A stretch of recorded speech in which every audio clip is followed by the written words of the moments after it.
ಆತ್ಮೀಯ ವೀಕ್ಷಕರೇ, ನಾನು ಡಾಕ್ಟರ್ ವೆಂಕಟರಮಣ ಹೆಗಡೆ, ವೇದ ಆರೋಗ್ಯ ಕೇಂದ್ರ, ನಿಸರ್ಗ ಮನೆ, ಶಿರಸಿ. ಆರೋಗ್ಯಕ್ಕೋಸ್ಕರ ನಾವು ಕಷ್ಟಪಡಬೇಕು. ಆರೋಗ್ಯ ಕಾಪಾಡಿಕೊಳ್ಳಿಕ್ಕೆ ನಾವು ಆಹಾರದ ಬದಲಾವಣೆಯನ್ನು ಮಾಡಬೇಕು. ನಮ್ಮ ನಾಲಿಗೆ ಮತ್ತು ಕಣ್ಣಿನ ಮೇಲೆ ಹತೋಟಿಯನ್ನು ಸಾಧಿಸಬೇಕು. ಎಸ್, ನಮ್ಗೆ ಇಷ್ಟ ಬಂದಿದ್ದೆಲ್ಲ ತಿಂತಾ ಹೋಗ್ಬಿಟ್ರೆ ಪ್ರಾಬ್ಲಮ್ ಆಗ್ತಾ ಹೋಗುತ್ತೆ. ನಮ್ಮ ಈ ರುಚಿ ಏನಿದೆಯಲ್ಲ, ನಾವು ರುಚಿ ಹಿಂದ್ಗಡೆ ಹೋಗ್ತೇವಲ್ಲ, ಇದು ಇವತ್ತು ಅನಾರೋಗ್ಯಕ್ಕೆ ಕಾರಣ ಆಗಿದೆ. ನಿಮಗೆ ಒಂದು ಉದಾಹರಣೆಯ ಮೂಲಕ ಹೇಳಬೇಕು ಅಂದರೆ, ನಮಗೆ ಕ್ಯಾಲ್ಶಿಯಂ ಕಡಿಮೆ ಆಗ್ತಾ ಇದೆ ಇವತ್ತು ಬೋನಲ್ಲಿ. ಒಂದು ಚೂರು ಬಿದ್ದರೆ ಸಾಕು ಹಿಪ್ ಫ್ರ್ಯಾಕ್ಚರ್. ಹಾಗಾದ್ರೆ ಈ ಕ್ಯಾಲ್ಶಿಯಂ ಕೊರತೆ ಆಗಲಿಕ್ಕೆ ಈ ಒಂದು ನಮ್ಮ ಬೋನು ಫ್ರೆಜೈಲ್, ಮುರಿದೇ ಹೋಗ್ಬಿಡುತ್ತೆ. ಇದಕ್ಕೆ ಏನು ಕಾರಣ? ಈ ಕ್ಯಾಲ್ಶಿಯಮನ್ನು ಬೋನಿಂದ ಲೂಟ್ ಮಾಡೋರು ಯಾರು? ಇವತ್ತಿನ ಸಂಚಿಕೆಯಲ್ಲಿ ಕ್ಯಾಲ್ಶಿಯಂ ಲೂಟರ್ಸ್, ಕ್ಯಾಲ್ಶಿಯಮನ್ನು ಕದಿಯೋರು ಯಾವುದು ಅಂತ ಹೇಳ್ತೇನೆ. ಸೊ ಕ್ಯಾಲ್ಶಿಯಂ ಕಳ್ಳರಿದ್ದಾರೆ, ಎಚ್ಚರ.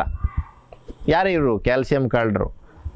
ನಮ್ಮ ಈ ಒಂದು ಬೋನಲ್ಲಿರುವಂತಹ ಕ್ಯಾಲ್ಶಿಯಮನ್ನು ಅಬ್ಸಾರ್ಬ್ ಮಾಡಿ ನಮ್ಮ ಬೋನನ್ನು ಫ್ರೆಜೈಲ್ ಅಂದರೆ ಮುರಿದು ಹೋಗುವ ಸ್ಥಿತಿಗೆ ತರ್ತಾರೆ ಇವರು.